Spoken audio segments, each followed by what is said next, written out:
Hey guys, it's Mitch. How's it going? We're back to do more Brigade. We stepped in it again. We're here to plumb the depths of Brigade, heretofore unexplored. Till now, everything after the Blood Brothers crossover was but a rumor. And yet, here we stand, on completely untread ground. Nobody has ever read Brigade number 7 before. I'd put money on it. So, just before we get into it, if you enjoy the channel, if you feel like you might want to help out a little bit, what you can do is in the description, there's a link to my Patreon, and if you subscribe there, that'll give you access to everything I do, from the Blood Force stuff to the YouTube videos before they get uploaded to YouTube, as well as some Patreon exclusive content. So let's do a quick rundown of how we got to Brigade number 7.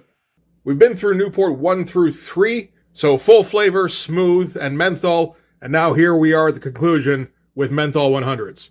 And what's been going on in Brigade? Probably not nearly as much as Rob thinks. Previously, Roman requested that Brigade assist him in defeating the evil Warlock.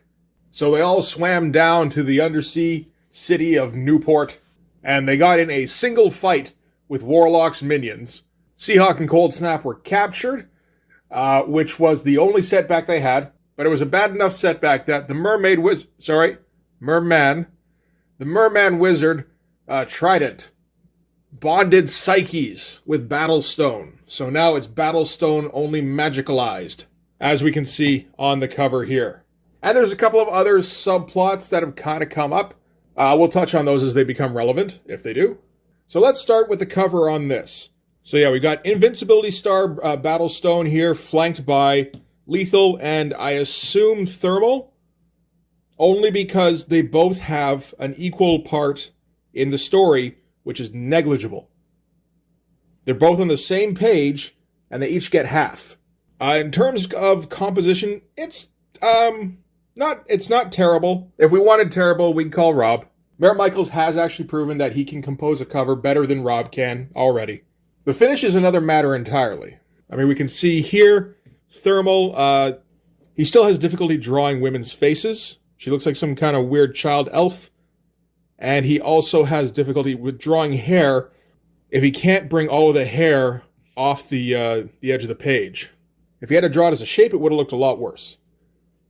Lethal, see, it's not a very good execution of that stance. Not the worst thing. Battlestone looks, for the most part, pretty good. All the musculature looks all right, really. I like this business with his bracelets, or bracers, maybe. Shattering, same with his knee pads. These are some straight-up Jim Lee legs here. The calves and the feet. He stole that off of a Jim Lee thing, I'm quite sure. So this is all decent enough so far. But there is something that does make this one of the worst covers so far. If you haven't spotted it yet, you maybe want to flip forward about a minute because this cannot be unseen. I didn't intend to include like 18 plus content on this, but apparently this is where we're going. So, it looks like Merritt is trying out all sorts of new shading. He's adding in weird shadows on the biceps here that probably shouldn't be there, but they don't look too bad. Same within the abs. There's all sorts of black going on in the thighs here. And then he blacked in down here, but not here.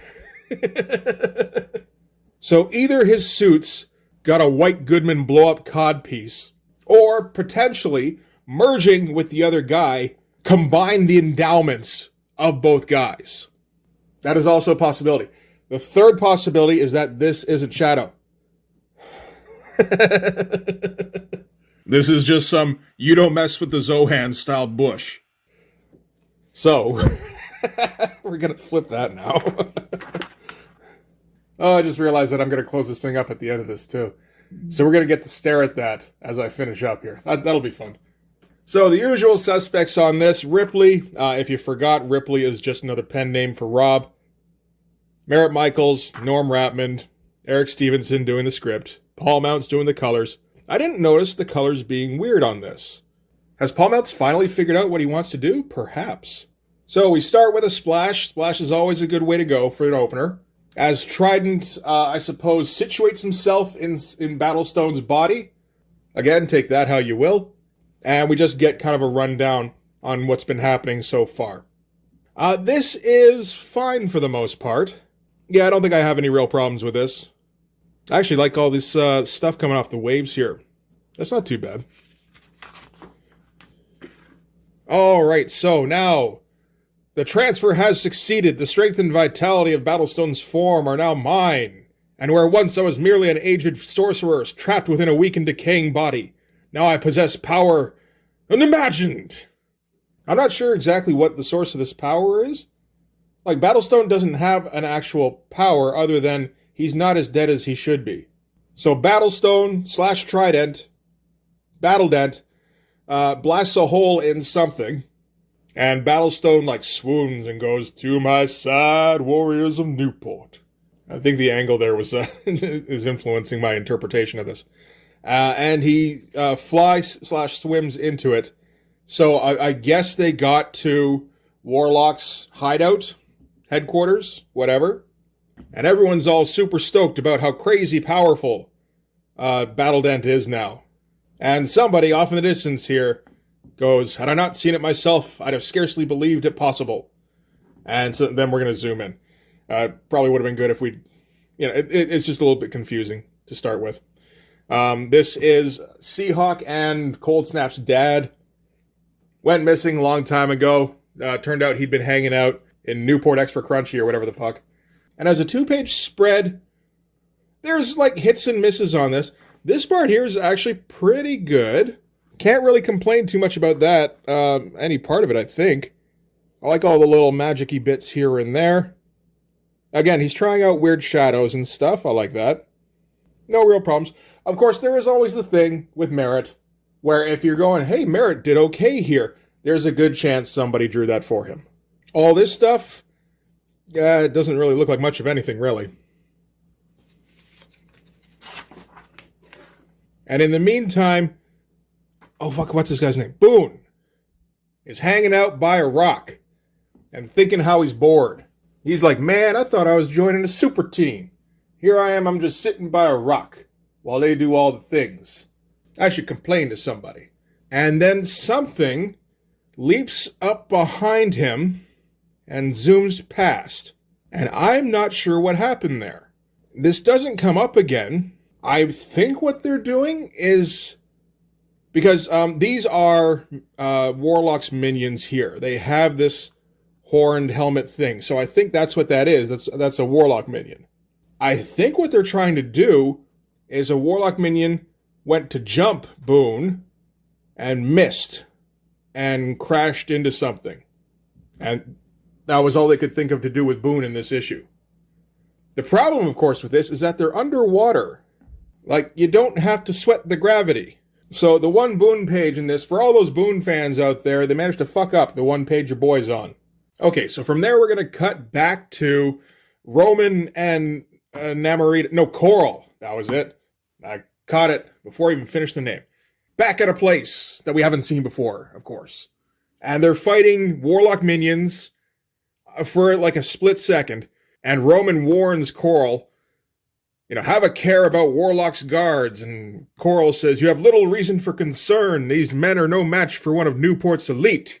In fact, given their stubborn resistance to my questioning of the Barrows twins' whereabouts, I'd say they're even more inconsequential than that." So some classic Rob writing there, where everyone is the most badass person that has ever possibly lived. They're never in any kind of danger. They can easily sweep aside any threat. So, of course, we don't give a shit about what they do. And it's less consequential, not more inconsequential, dumbass. After quickly dispatching the Warlock minions, they go flying down a bunch of templates. This feels like a Rob suggestion.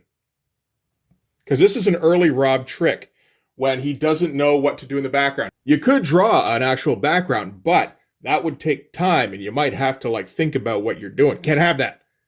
Instead, break out your template and just make shapes. At least Rob's were symmetrical. These are all over the fucking shop a little bit here and there. And none of the lines connect. That's more on the inker, though. And from there, we're going to cut to Big Daddy Barrows, who's searching Warlock's ship for his sons, because they were taken captive. And then he turns a corner and goes, "Oh no, dear Lord, no!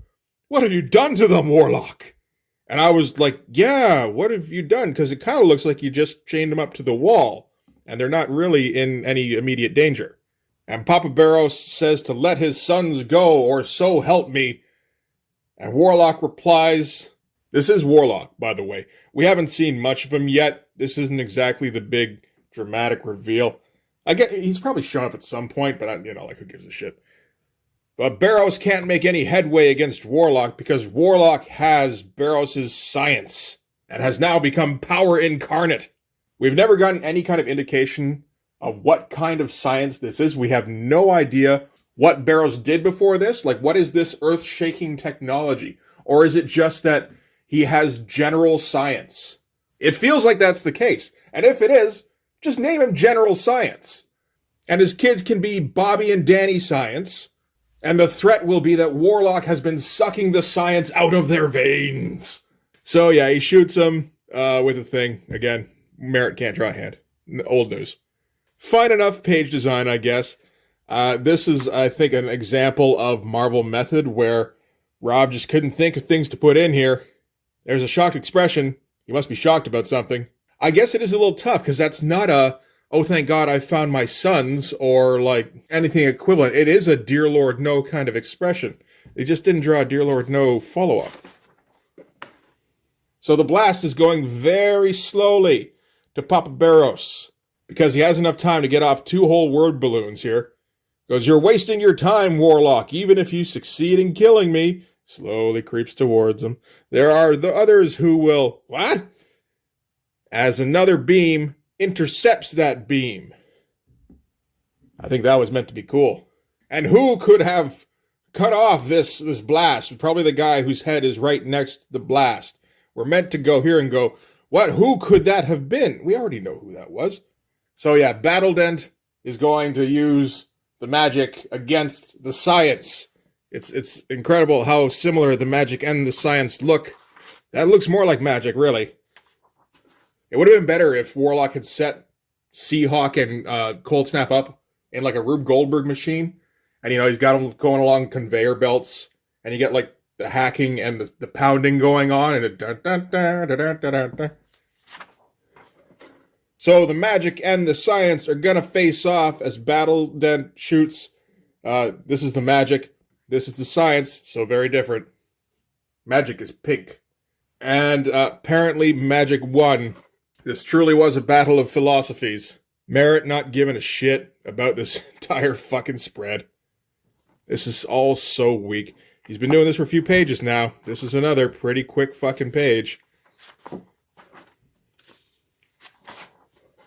So Barrows gets his kids down. And maybe he's been melting Cold Snap because he's gotten quite a bit smaller. He's like around the same size as Seahawk. Just his eyebrows have remained the same size. And like, should we be helping Battlestone? And Battlestone, of course, is like, your concern is appreciated, but I have this situation well in hand. After what too often has seemed like an eternity of waiting, like 3 whole fucking issues, Warlock's reign of terror is over. And then kaboom. So I guess they all died. That would be great, eh? If just like you turned the page and like shit settled on the ocean floor and Boone came up. I was like, holy fuck, I'm so glad I didn't go in with them. And then you get like a little fin at the bottom. This page is fine as long as you ignore this top panel. And, hey, there's stuff going on here. That's all right. This is page 13, by the way. And Warlock is done. All right, from there, we cut to an underwater facility just off the New England coastline, where the resulting shockwave has created more excitement than its attendant crew would care to deal with.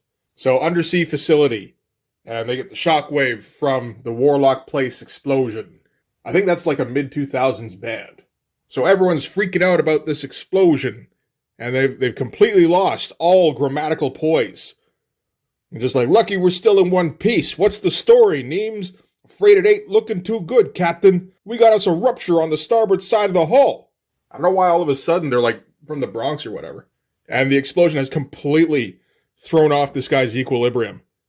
Where he's just like flipping from side to side, being like, whoa!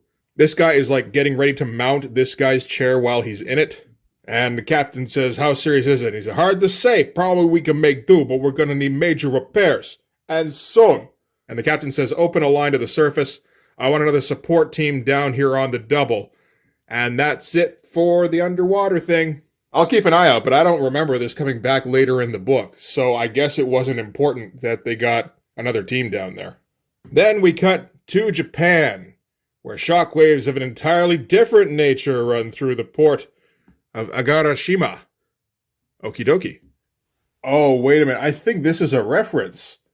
Agarashima, according to marvel.fandom.com, is a port city in the Miyagi Prefecture on the island of Honshu, Japan. It was targeted by Moses Magnum's earthquake-inducing Magnum Force, and a point of interest is the Clan Yoshida ancestral stronghold, birthplace of Mariko and Shiro Yoshida. I think we just found us an Easter egg.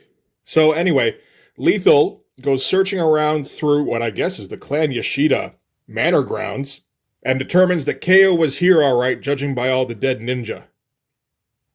And judging by the looks of things, I only missed him by about 15 minutes. So instead of looking around, I think I'll teleport out of here. Get me out of here, Rome. And that's it for Lethal in this issue.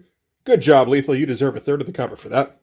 And then we're going to cut to Thermal, who's looking through files. That is a tiny drawing. She finds stuff on Battlestone's involvement in Project Born Again. But while she's searching around, Martin comes up behind her and asks what she's looking for. She says, Battlestone wanted her to review some of the mission logs. And he thought it might be worth my while to familiarize myself with Brigade's history while the guys are gone. And Martin says, well, that's all well and good, but the files aren't in there. You better try the annex. The annex? The John annex? Somebody asked Battlestone if he wanted to dedicate the annex to anybody. He said, what are you talking about? It's already got my middle name. And she just kind of goes, oh, I didn't know. I just sort of assumed that everything was in here. And he's like, no harm done. And he thinks to himself, but if I find out you're lying to me, you better have more than just a good excuse. And I think we're meant to forget that Thermal has, like, fire powers and could do horrible shit to him if she wanted to. But doesn't matter. Good job, Thermal. You also deserve a third of the cover for that. That's the last we'll see of her. So back to Newport. So I guess the base was in Newport. That could have been why he was taking it over so easily. Where, oh my god, what do you know? Everybody is okay except for Warlock. That is a shock. The only thing they're not sure about is Battlestone and Trident, but then a big purple comet goes swooping through the ocean, and Battlestone goes falling out of Trident, I suppose. And for the briefest of moments, Trident and Battlestone seem almost hesitant to sever their physical bond. Their bodies frozen in an amorphous mass of mystical energy, which I originally read as an amorous mass of mystical energy, might have been closer to the mark. If we recall how the last issue of Brigade ended, with a big fucking 2-page money shot spread. And Boone finally has something to do. He can pick Battlestone up. Battlestone asks about Trident, and oh, what do you know? Trident has now been made young again. So somehow, by combining his arcane energies with Battlestone's reanimated dead body, that turned him young and sexy again. And more powerful than he's ever been. And they ask what happened to Warlock, and GQ Coverboy Trident says, I scanned the area after the ship's destruction, and I didn't find any trace of Warlock, so I don't think he'll be a threat again. And Barrows Sr.'s brain just melts with how good this news is, as he gets this gigantic shit-eating grin on his face. So it's time for a celebration, and it's time to get the fuck off these pages. We're not going to spend any kind of time on these. Yeah. Quickly whipped off. And Battlestone has to be a killjoy, so he's like, we can stick around for a second, but then we've got to go back. We have responsibilities that can't be ignored. And I'm like, what responsibilities are those exactly? Training? Probably training. And it's not like Seahawk and Cold Snap would want to hang out with their dad who they thought was dead anyway, right? But as Battlestone and company depart the scene of battle, each of their minds filled with disparate thoughts on the outcome of the day's events. The wreckage that once comprised Warlock's ship begins to stir. There's a sudden furious burst of energy, and then, with the force and determination of a child yearning to break free... What? And the acrid stench of hate, like a child yearning to break free... Okay, I got you now. The rubble shifts, and the terrifying promise of an unsettling future is born, like a child yearning to break free... Okay. And next, we get Extreme Prejudice, Part 2, but first check out Part 1 of this exciting crossover. in the pages of Team Youngblood number 7. Don't worry, we will. All right, so that's going to do it for the issue. Anything good in the follow-up stuff? Well, there's Marlo Alquiza. So we finally know what he looks like. Like the only guy who's been able to do a decent job inking Platt so far. Okay, so we're going to get a couple things here. I'm not reading these fucking animatronic letters here. But we do get, ask the creative team, who is your favorite character to work on and why? And Merritt Michaels says Battlestone, because he's the type of character I enjoy. Kind of stronger than the average man, but not so strong that he's unbeatable. Has he been beaten?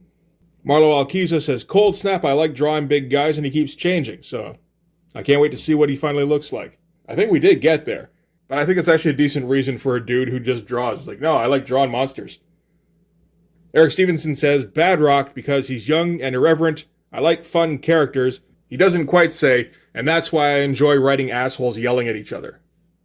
Kurt Hathaway says, Supreme, he's got a lot of potential and a lot of interesting history we've yet to discover. Supreme is unlike any other character around. And yes, Kurt, I'm sure we're going to spend all sorts of time on Supreme's deep lore. Paul Mounts gives a very Paul Mounts answer. As he says, Battlestone, I like the interplay of his red, white, and blue costume with his yellow jaundiced skin. That's kind of what you want to hear from a colorist anyway. And Ripley says, I love them all. That's why I put my created by credit in every issue. Okay, so you get your Extreme checklist, and then next issue, Extreme Prejudice has arrived, part 2 of the most consequential crossover in the history of comics. Starts with Quantum tracking down Battlestone and Brigade. That does sound better than Crisis on Infinite Earths. Find out about the amazing new men, the enigmatic Extreme. There's a character named Extreme. Oh boy. And the vengeful Brotherhood of Man, only from the halls of Extreme. I mean, they're trying to make it sound like they're doing something cool. Oh, we got some pinups. This is from Somebody, inked by Tim Townsend. Once again, if you're going to do a pinup, make sure your signature is legible. And this one is Marlo Alquiza. This is okay. Bit of a shame that he doesn't have a groinal region. He's just got abs all the way down. Aside from that, I mean, it's better than Merritt. This one, like, meh. It's okay. The figures I'm not too big on. Again, better than somebody like Richard Horry, though. The faces, kind of Mark Pacella-ish. But I like the background stuff going on, actually. Like the clouds, like the moon stuff, like all the background stuff is actually pretty good. And Lethal by Cedric Nacone. I mean, whatever. It's fine. Oh, and we get a profile on a young Jeff Matsuda, back when he still had hair. Yeah, we all been there, bud. All right. Oh, got another piece of that black and white thing. Okay, so that's going to do it for Brigade number 7. The Newport Saga was quite the thing, wasn't it? So this is what I mean when I say that Rob Liefeld is a full-on scam artist.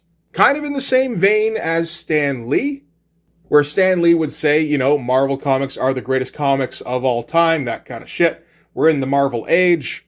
All the best comics come from Marvel. Like, there's some hucksterism going on there. That said, I think probably Stan Lee believed that to a degree, at least sometimes. I can't imagine Rob ever thought that with Extreme. Just like, dude, this totally rivals all that George Perez stuff I loved so much when I was a kid. Like, I have to assume that he can make the distinction between good and bad art. He can't quite get there himself, but he should be able to determine that the guys he's employing can't hack it. But, you know, he's going to pump them up anyway because that's how you bring in the money, right? You're certainly not going to make any money if you don't pump them up, that's for sure. So anyway, yeah, that's going to do it for our Brigade run for now until we get to Extreme Prejudice, which should be in a couple weeks now. I'm looking forward to it. Shouldn't, but I am. So anyway, that's going to do it for this one. Thanks very much for watching. If you like this video, please hit like, hit subscribe, hit the notifications so you know when the next one's coming out. Go over and subscribe on my Patreon. That'll give you access to everything I do, from the Blood Force stuff to the YouTube videos before they get uploaded to YouTube, as well as some Patreon exclusive content. You can also follow me on Instagram and DM me there for commissions, and you can go join the Blood Force Discord server. Link is in the description. Go join up now and tell me all about your favorite Extreme titles. And I will probably be uncomfortable because then we'll be in real time, like talking to each other. That'll just be awkward as shit. Come on, you gotta do it. Okay, that'll do it. Thanks again. I'll see you guys in the next one. Bye-bye.